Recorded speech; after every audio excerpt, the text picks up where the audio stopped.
এই ভবিষ্যৎ নিয়ে আর কতদিন ভাববেন? এই ছোট জীবনটা এই জন্য দেয় নাই যে মানুষ দুনিয়ার জীবন নিয়ে ভাববে, বরং দুনিয়ার জীবনের ব্যাপারে আল্লাহ বলেই দিছেন, আর দুনিয়া মাকসুম, দুনিয়া বন্টিত, কে কতটুকু পাবে বহুত আগে আমি লেখা দিছি। হাদিস এটাও আমাদেরকে জানায় আমাদের অস্তিত্বেরও 50,000 বৎসর আগে আল্লাহ লেখা দিছে আপনি কতটুকু পাবেন। বিশ্বাস হয় না? হ্যাঁ হ্যাঁ, এইখানেও বহুত লোক পাওয়া যাবে। আজ না মাদক দিয়ে এত উপরে উঠছে, ঠিক না? 50 বছর আগে তো মাদক দিয়ে তো উপরে ছিল না, ঠিক না? কি 100 বছর আগে? 50 বছর আগেই যখন ছিল না, তা 100 বছর আগে কোত্থেকে হইতো, ঠিক না? বহুত মানুষ এখানে আছে হাতের উপর দিয়ে গড়ায় গেছে, খালি দললেই হইতো, এখন কোটি কোটির মালিক, ঠিক না? নাই এখানে? এখন খালি আলোচনা করে, কি করে? আরে আলোচনা করে আর আফসোস করে, দললেই তো পারতাম, সাথ ছিল আমারে, একবারও টাকা চায় নাই, বলছে তুমি ভাঙ্গা ভাঙ্গা দিও, বন্ধু মানুষ, ঠিক না?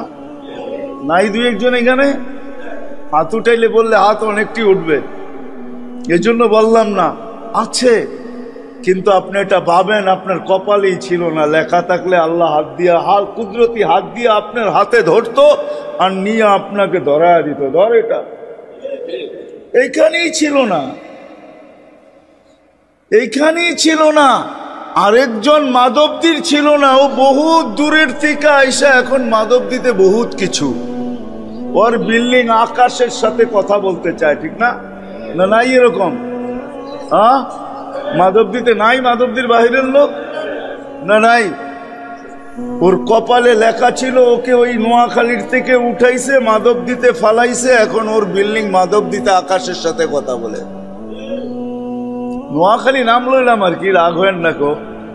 এরকম এক এক জেলার থেকে উঠায় মাধবদীতে আইনা ফালাইছে, ঠিক না? আবার দেখা যাবে যার দোকানে চাকরি করে উনি আজকে বিল্ডিং এর মালিক, ব্যবসার মালিক, ওই মালিক এখন আগের মতোই রয়ে গেছে, 1 ইঞ্চিও আগে বাড়তে পারে না, কেননা ওর এইখানে লেখা ছিল। দুনিয়া আল্লাহ বন্টিত করে দিছেন, মাকসুম, বন্টিত। আর দুনিয়া বিতাকাদ্দুর, দুনিয়া এখানে লেখা নিয়ে আসে, লেখা নিয়ে, যার এখানে লেখা আছে যতটুকু এতটুকুই মিলবে। দুনিয়া দুনিয়া কসম খোদার, নাইলে এই হাদিস কোনদিন আসতো না। কসম তুলাকা রিজকাকা ফালা তাতাব, ওলামারা জানে এই হাদিস। আল্লাহ বলছে খালাকতুকা লিল ইবাদা ফালা তালাব, কসম তুলাকা রিজকাকা ফালা তাতাব। তোর দুনিয়া লেখা হয়ে গেছে, খামাখা ক্লান্ত হোস না, যতটুক তোর ভাগ্যে আছে অতটুক তোকে আমি খাটাবো, যেইখানে ভাগ্যে আছে ওইখানে তোকে আমি দৌড়াবো, তুই খামাখা দৌড়াইস না। মানুষ ঘুমের থেকে উঠেই ভাবতে শুরু করে যে নাস্তা কি করব, আবার দুপুর হলেই ভাবে কি খাবো, আবার দুপুর গড়ায় গেলেই ভাবে রাত্রে কি খাবো। আজকে সূর্য যে উঠতে দেখতে পাইল সে ভাবে কালকে কিভাবে চলবে, কালকে যে পাইল সে ভাবে পরশু কিভাবে চলবো, এই মাসটা যে পাইল সে ভাবে আগের মাস, সামনের মাসটা কিভাবে চলবে। এইভাবেই কিন্তু আমাদের ভাবনার চাক্কা করতে থাকে, ঠিক না? একা ছিল ভাবতে থাকে বিয়ে করলে কি হবে, বিয়ে করলো ভাবতে থাকে বাচ্চা কাচ্চা হইলে কি হবে, বাচ্চা কাচ্চা হওয়ার পরে ভাবতে থাকে এরা মানুষ কিভাবে হবে, এদের ভবিষ্যৎ কিভাবে হবে। আমরা কিন্তু সারাদিনই ভাবতে থাকি। একটা মানুষও পাওয়া যাবে না, নারী হোক আর পুরুষ হোক, যুবক হোক আর বৃদ্ধ হোক, এই 4 শ্রেণীর ভিতরে 1 শ্রেণীও পাওয়া যাবে না যে ভাবনা ছাড়া আছে। ভাবনা বোঝেন তো, চিন্তা ছাড়া আছে, সারাদিন চিন্তা করতে থাকে। কিন্তু আমার ছোট একটা প্রশ্ন, আমরা অচিরেই দুনিয়ার থেকে চলে যাব, যারা আজকে আসি, কিছুদিন পরে আমরা অনেকেই থাকবো না, চলে যাব দুনিয়ার থেকে। একটা দিন আসবে বর্তমানে যারা আছে 100 বৎসর পরে কেউ থাকবে না।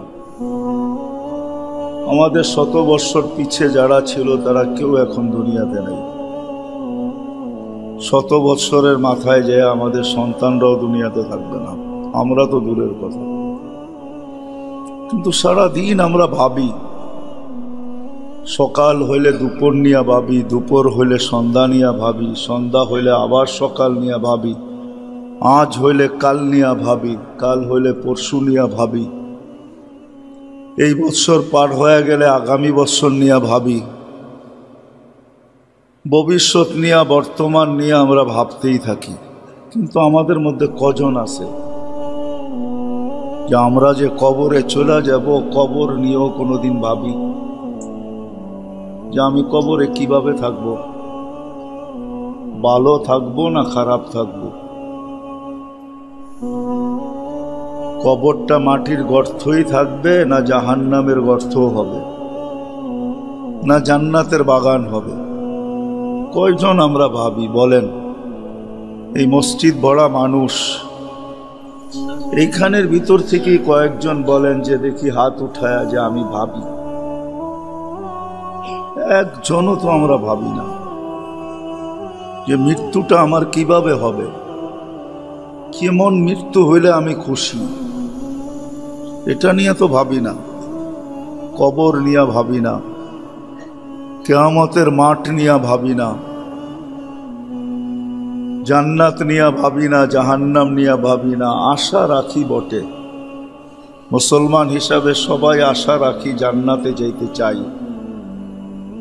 কিন্তু যেটা মানুষ চায় ওটা নিয়ে ভাবেও তো, ঠিক না? চিন্তাও তো করে না, করে না? দুনিয়ার যেটা মানুষ চায় ওটা নিয়ে কিন্তু চিন্তা করে। আমরা চাই মনে প্রাণে জান্নাত, কিন্তু কয়দিন ভাবি আমি জান্নাত পাবো কিভাবে? রাগ হয় না, ভাবনা উচিত। আমরা বেশি দিন এখানে কেউ থাকবো না, 60-70 বছর, 70 সানা ও 60 সানা। আল্লাহর রসুল আমাদেরকে সতর্ক করছেন, বুঝাইতে কোনো ত্রুটি করেন নাই। যদি করতেন তাইলে আল্লাহ কোনোদিন এই কথার সাক্ষী দিতেন না, ওমা হুয়া আলাল গাইবি বিদানিন। আমার নবী তোমাদের পর্যন্ত পৌঁছানোর ব্যাপারে কোনো কৃপণতা করেন নাই, কুণ্ঠা বোধ করেন নাই, কোনো সংকুচিত হন নাই। যা বলছি তা পৌঁছাইয়া দিছেন। শুধু পৌঁছান নাই, বড় ব্যথা নিয়ে পৌঁছাইছেন। শুধু শুইনা পৌঁছান নাই, চোখে দেখা এসে পৌঁছাইছেন। জান্নাত দেখা আসছেন, আখেরাত দেখা আসছেন। বড় দয়া নিয়ে আমাদেরকে বুঝাইছেন। যুবককে বুঝাইছেন, নারীকে বুঝাইছেন, পুরুষকে বুঝাইছেন। যেই মানুষ হিসাবে পা রাখছে তাকেই বুঝাইছেন, কাউকে বোঝানো ছাড়েন নাই।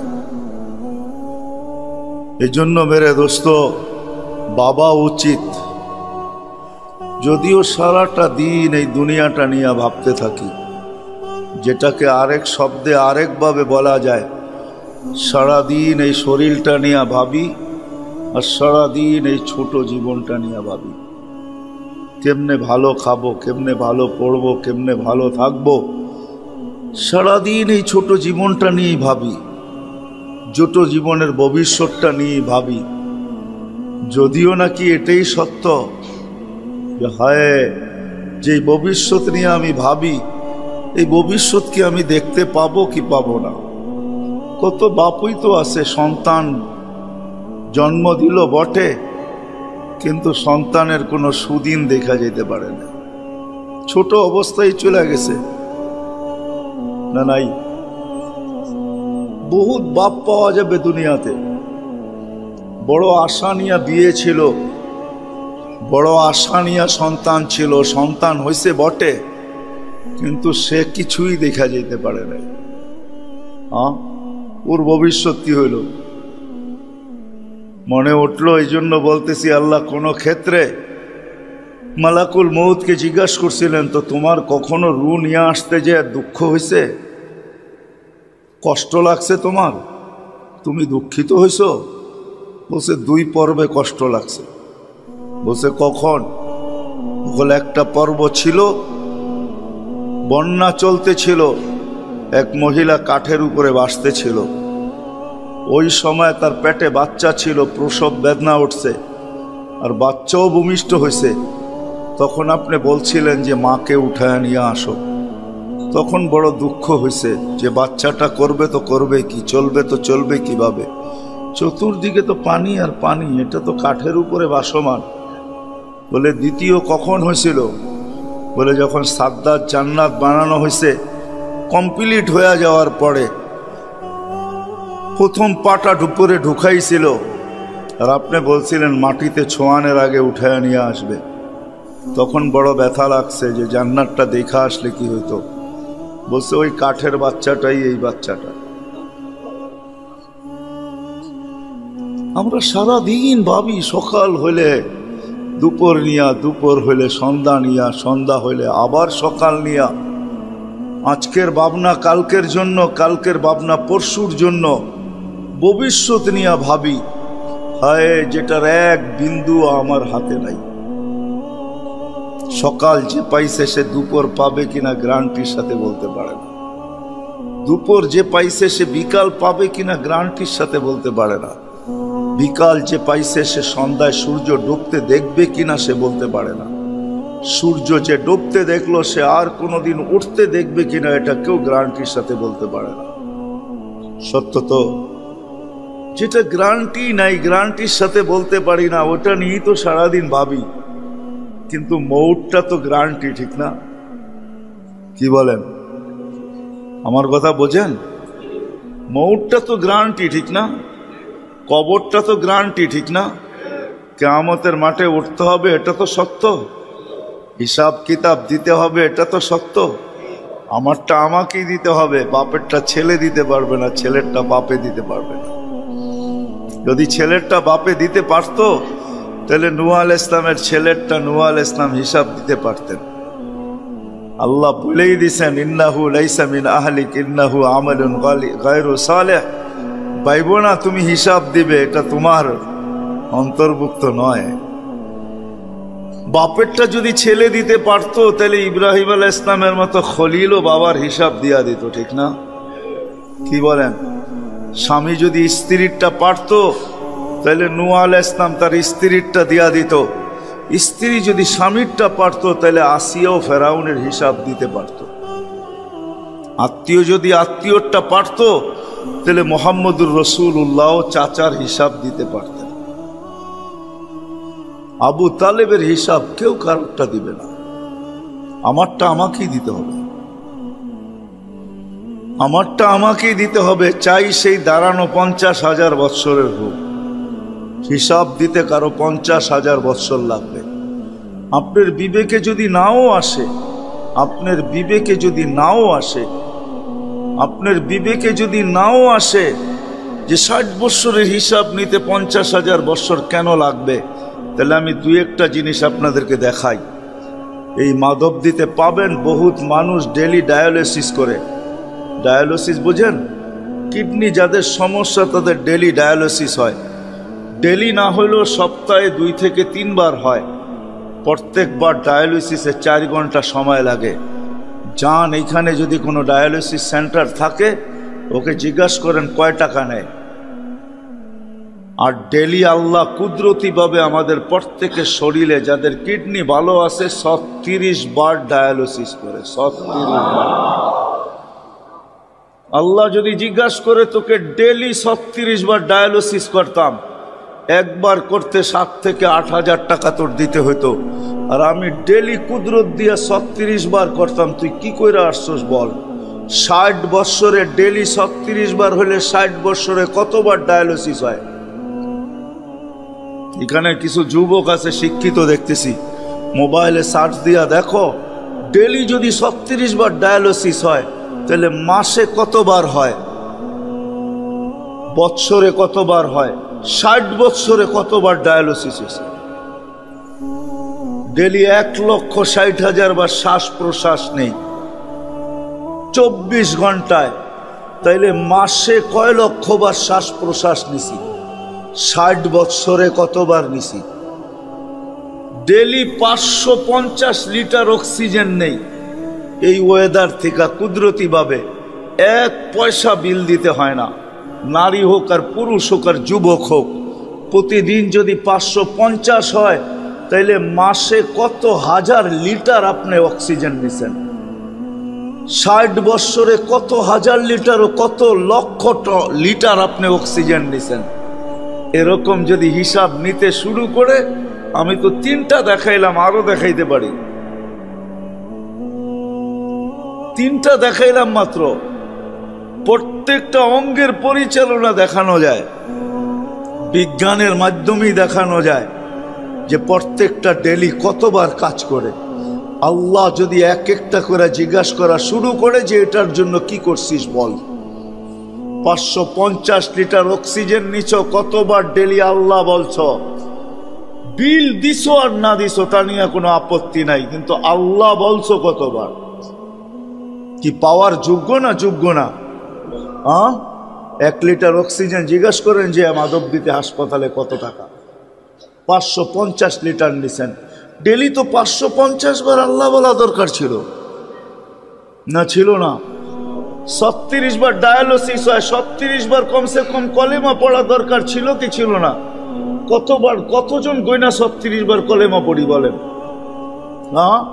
1,60,000 বার শ্বাস প্রশ্বাস নেই। পার শ্বাসে যদি একবার সুবহানাল্লাহ দরকার হইতো, তো ডেলি 1,60,000 সুবহানাল্লাহ পড়ার দরকার ছিল। সুবহানাল্লাহ বাদ দেন, আল্লাহ বলাই দরকার ছিল। কতটুকু বলি? এই জন্যই 50,000 বৎসর লাগবে। নাইম, এক একটা নেয়ামত তুলে ধরবে যুবক। যৌবন বড় দামি জিনিস। জিজ্ঞাসা করো যৌবন বিক্রি হয় কোন জায়গায়? কোন মার্কেটে যৌবন বিক্রি হয়? কোন মার্কেট আছে যৌবন বিক্রি হয়? কোনো মার্কেট নাই যৌবন বিক্রি হয়। কোনো ফ্যাক্টরি নাই যৌবন তৈরি করে। আল্লাহ যদি জিজ্ঞাসা করে, এই জন্যই আল্লাহ রাসূল সতর্ক করছেন। আল্লাহ জিজ্ঞাসা করবে, আন শাবাবিকা ফীমা আবলা, যৌবন কোন কাজে পুরান করছো বলো। আন উমরিকা ফীমা আফনা, জীবনটা কোন কাজে ক্ষয় করছো বলো। জিজ্ঞাসা করা হবে। এই জন্যই আমার কথা শুরু এখান থেকে ছিল।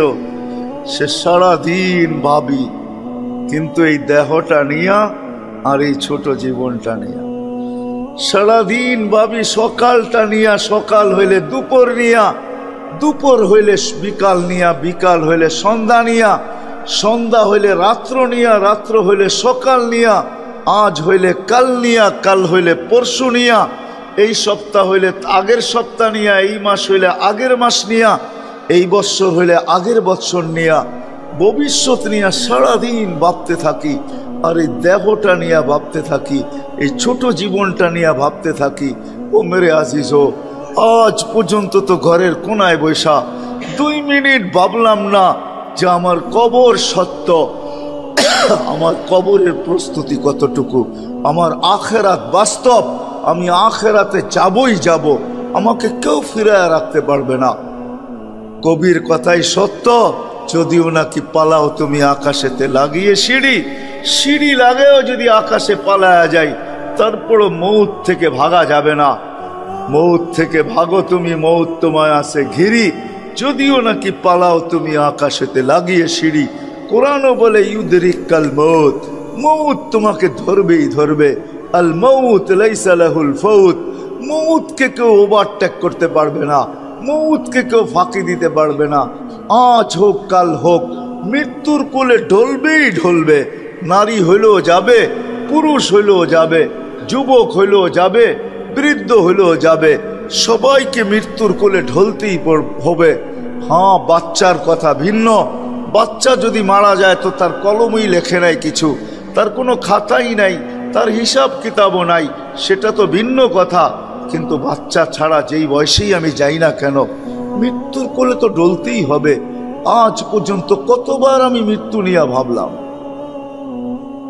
ভাবনা তো দূরের কথা, মাধবদীর মানুষ ভাবনা দূরের কথা, সন্ধ্যার পরে যদি মৃত্যু নিয়ে 25 বার মৃত্যুকে স্মরণ করে, 25 বার আল্লাহুম্মা বারিক লি ফিল মাউতি ওয়া ফিমা বাদাল মাউত, সন্ধ্যার পরে মাগরিবের পরে যে 25 বার পড়ল, ফজরের আগে যদি মারা যায় তো আল্লাহ বলে শুধু উচ্চারণের কারণে তোমাকে শাহাদাতের মৌত দিব ওই রাত্রে মারা গেলে।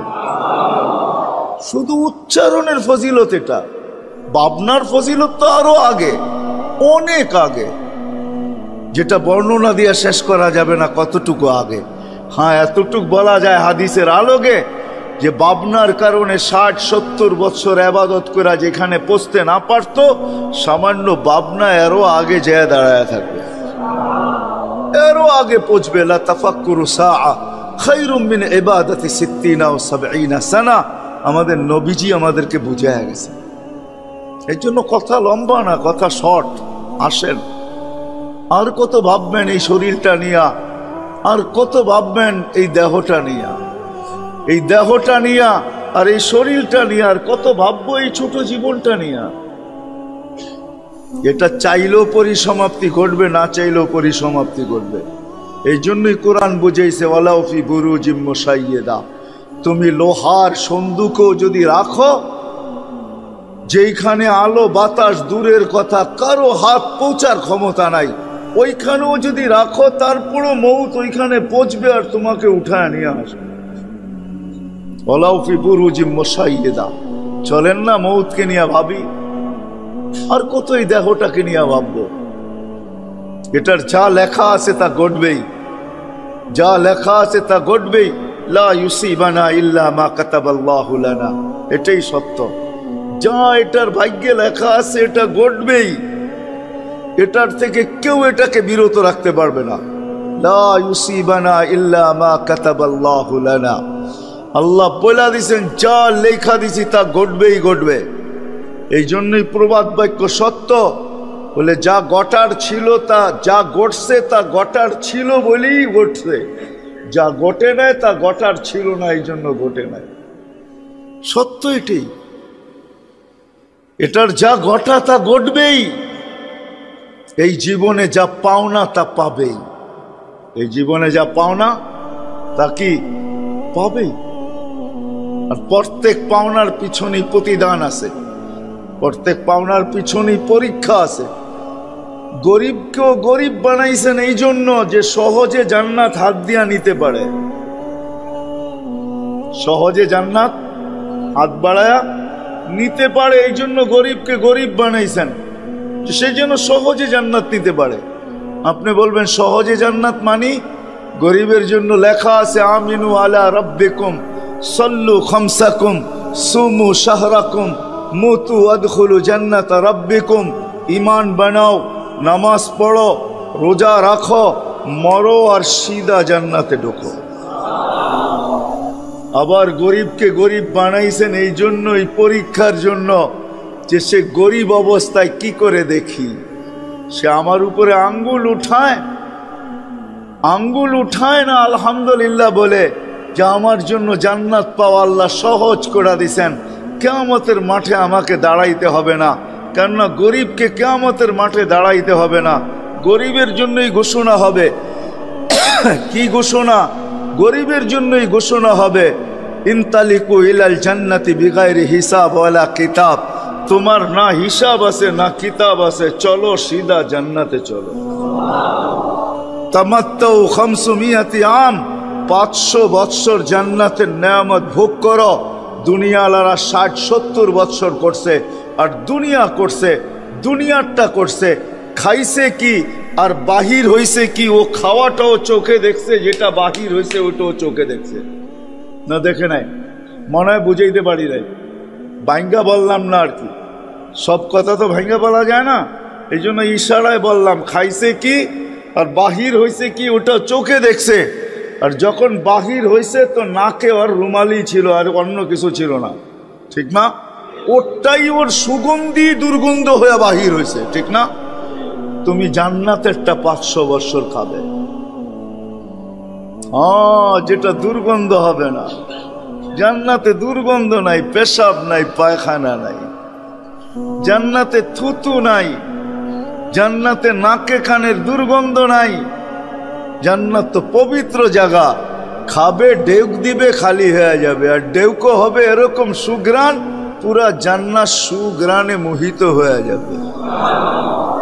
দুর্গন্ধ হবে না, সুগ্রাণ হবে, মোহিত হবে সুগ্রাণে। ঘাম বাহির হবে তো সুগ্রাণ ফুটা বাহির হবে। আজকে তো 2 দিনের ঘাম দুর্গন্ধ জমায় দেয়, ওইখানে দুর্গন্ধ জমাবে না, সুগ্রাণ জমাবে। তো গরিবকে জান্নাত পাওয়ার জন্য দিছেন, নারীকে নারী বানাইছেন এই জন্য যে সহজে জান্নাত পায়। কি সহজে জান্নাত পায়? আইয়ুমা ইমরাতিন আমানাত আলা রাব্বিহা সাল্লাত খামসাহা সামাত শাহরাহা আতাআত বালাহা। যেই মহিলা ঈমান বানাইলো, নামাজ পড়লো, রোজা রাখলো, স্বামীর অনুগত্য হইল, শরীয়ত মতে পর্দা করলো, একজন পুরুষ দুনিয়াতে আছে যিনি জান্নাতের 8 দরজা দিয়ে ঢুকার অধিকার রাখে। কিন্তু আমাদের সমাজের প্রত্যেক মহিলা জান্নাতের 8 দরজা দিয়ে ঢুকার অধিকার রাখে, ক্ষমতা রাখে, সমর্থ রাখে। যদি তার জীবন এরকম কাটায়, তো আল্লাহর রাসূল বসে এতটুক করার পরে 5টা জিনিস, ঈমান, নামাজ, রোজা, স্বামীর অনুগত্য, শরীয়ত মোতাবেক পর্দা, ফালিতাদখুলিল জান্নাতা মিন আইয়ি আবওয়াবিল জান্নাতি শাআত। যেই দরজা দিয়া মনে চায় জান্নাতে ঢুকুক। মালালাকে মাল দিছেন এই জন্য। হায় হায়, অনেক মানুষ আছে শরীরে কষ্ট করতে পারে না, শারীরিক কষ্ট সয় না, তা আল্লাহ মাল দিছে ওকে জান্নাতে পাওয়ার জন্য। ক্ষেত্র দিছেন, ক্ষেত্র তালাশ করে যদি তুবাল আমির আলা বাবিল ফকির, মালালা যদি সারা দিন একটা সময় নির্ধারণ করে যে আমার এলাকায় গরিব কে আছে, ওকে আমার দরজায় আসতে দিব না, আমি ওর দরজায় যায় খটখটাবো। কিরে, এই মাসের বাজার হয়েছে না হয় নাই, বেতন পাইছিস না পাস নাই, যতটুক হয় এতটুক দিয়ে চলে না চলে না। আল্লাহ রসুল বলতে ওই দরজায় দাঁড়াইতে দেরি তুবাল আমির, ওর চেয়ে উত্তম আমির কেউ নাই, জান্নাত ওর অপেক্ষায় আছে। পরীক্ষার জন্য যেমন দিছেন, পাওয়ার জন্য দিছেন। এই জন্য আসেন, সারাদিন এই দুনিয়াটা নিয়ে ভাবি, নারী বলেন আর পুরুষ বলেন, হায় হায় হায় হায়, যুবক বলেন আর বৃদ্ধ বলেন, সবাই ভাবতেছি এই জীবনটা নিয়া আর এই দেহটা নিয়া। আজ পর্যন্ত ভাবলাম না কবর নেই। অথচ যারা ভাবছে, হাজারো লোক দুনিয়াতে আছে যাদেরকে রাজত্ব ছুটায় দিছে ভাবনা। ইব্রাহিম ইবনে আদহামকে 4 ভাবনায় রাজত্ব ছাড়ায় দিছে। সবাই বলছে, ইব্রাহিম রাজা হিসাবে তো আমাদের কাছে তোমার চেয়ে উত্তম কেউ আমরা আজ পর্যন্ত পাই নাই। তুমি বড় ন্যায়পরায়ণ বাদশা ছিলা, তোমার জন্য তো জান্নাতের উচ্চ শিখর ছিলই ছিল, কিন্তু তারপরও রাজত্ব কেন ছাড়লে? আমরা প্রজা হিসাবেও তো খারাপ ছিলাম না, তুমি রাজা হিসাবে তোমার তুলনা ছিল না, তারপরও কেন ছেড়া দিলা? বলে 4 প্রশ্ন আমাকে পাগল করা হয়েছে। ভাবতে যে পাগল হয়ে গেছি, রাজত্ব ছেড়া দিছি। বলছে, প্রথম প্রশ্ন কি? বলে মার পেটে যখন রু আসছে তখন লেখা হয়েছিল নেককার না বদকার, ফলা আদরি মাদা কুতিব, আমি জানি না আমাকে নেককার লেখা হয়েছে না বদকার লেখা হয়েছে। চিন্তা আমাকে পাগল করে দিছে। এখন যদি প্রশ্ন করেন বদকার লেখা হইল, চিন্তা করলে কি হবে? না, আল্লাহর রাসূল দোয়া শিখাইয়া দিছেন, হাসান হোসাইনকে দোয়া শিখাইছেন। হাসান হোসাইন এই দোয়া যতদিন রু থাকে অতদিন পড়তে থাকো, কাজে দিতেও পারে, কাজে দিবে পড়লে। কি দোয়া? আল্লাহুম্মা ইন কুনতা কাতাবতানি মিন আহলি সাআদাতি ফাসবুতনা ফিহা ওয়া ইন কুনতা কাতাবতানি মিন আহলি শাকাওয়াতি ফামহুনা মিনহা ওয়াকতুবনা ফি আহলি সাআদাতি ওয়াল মাগফিরা ফাইন্নাকা তামহু মা তাশা ওয়া তুসবিত ওয়া ইনদাকা উম্মুল কিতাব। যে চাইতে থাকো, চাইতে চাইতে হইতেও পারে, আর আশা রাখি 100তে 100 যে হবে, যতক্ষণ পর্যন্ত কণ্ঠ নালীতে রু না আসে এই উম্মতের জন্য সুযোগ আছে, যদি ভাবতে থাকে আর চোখের পানি ঝরাইতে থাকে, আল্লাহ যদি সাকিও লেখা থাকে তো আল্লাহ ওইটাকে মুছায়া নেককার লেখা দিবে। ইব্রাহিম ইবনে আদহাম বলছে, রু আসার আগ পর্যন্ত, কণ্ঠনালীতে রু আসার আগ পর্যন্ত সুযোগ আছে, কানতে পারি, এই জন্যই কান্নার জন্য রাজত্ব ছেড়া বাহির হয়ে গেছে। বলছে ইব্রাহিম, দ্বিতীয় প্রশ্ন, বলে মৃত্যুর সময় দুটা সম্বোধন হবে, আইয়াতুহান নাফসুল তাইয়্যিব অথবা আইয়াতুহান নাফসুল খাবিস, পবিত্র রু বলা হবে অথবা অপবিত্র রু বলা হবে। ফালা আদরি মাযা ইউখাতিব, আমি জানি না আমাকে কি সম্বোধন করা হবে। বেদায় চিন্তায় পাগল হয়ে গেছে, এই জন্যই সারা দিন কাঁদি, মরুতে পড়া দিনে কাঁদি, রাত্রে জঙ্গলে কাঁদি, অথবা রাত্রে দিনে জঙ্গলে কাঁদি, রাত্রে মরুতে কাঁদি। আর কাঁদি আর আল্লাহকে বলি, আল্লাহ সম্বোধন যেন খবিস রু বইলা হয় না হয়, পবিত্র রু বইলেই যেন হয়। কেননা পবিত্র রু যদি সম্বোধন হয়, যদি ফেরেশতা সম্বোধন করে পবিত্র রু, তাহলে পবিত্র রু হিসাবেই আমার সাথে ব্যবহার করবে। ওই ব্যবহারগুলো হাদিসের ভিতরে আছে, কি ব্যবহার করবে? অপবিত্র রু হিসাবে যদি ব্যবহার করে, তাহলে কি ব্যবহার করবে এটাও হাদিসে লেখা আছে, কোরআনে লেখা আছে। অপবিত্র রুর সাথে কি করবে ওটা খোলার সময় নেই, এতটুক শুধু জেনে নেন। পবিত্র রু বেলা যদি সম্বোধন করে তো জান্নাতের গেট পর্যন্ত সেলুটই সেলুট পাইতে থাকবে, শুধু সেলুট আর কিচ্ছু না। সর্বশেষ সালাম আল্লাহ দিবে, সালাম কওলাম মির রাব্বির রহিম। সর্বশেষ সালাম দিয়ে আল্লাহ জান্নাতে ঢুকায় দিবে, মেহমান খানায় ঢুকায় দিবে। আর যদি অপবিত্র হয় সম্বোধন, তাহলে এইখান থেকে উষ্টা শুরু হবে। উষ্টা বোঝেন তো? লাথি দেওয়া শুরু হবে, লাথি মারতে মারতে মারতে মারতে দোজকে ঢুকানো। তৃতীয় প্রশ্ন, ইব্রাহিম যেটা দিয়ে তুমি পাগল হয়ে গেছ, কবরে যাওয়ার পরে 3 প্রশ্ন হবে, ফালা আদরি আউজিব আম লাম উজিব, জানি না জবাব দিতে পারবো কি পারবো না। আর জবাব ওই দিতে পারবে যাকে আল্লাহ দেওয়াবে, সেই দিতে পারবে। ইউসাব্বিতুল্লাহু বিল কাউলিস সাবিত, কোরআন এটাই বলে যে সারা দিন ভাববে হায় কবর, মাঝে মাঝে চিৎকার দিয়ে উঠবে হায় কবর, কেমন হবে, একা কিভাবে থাকবো।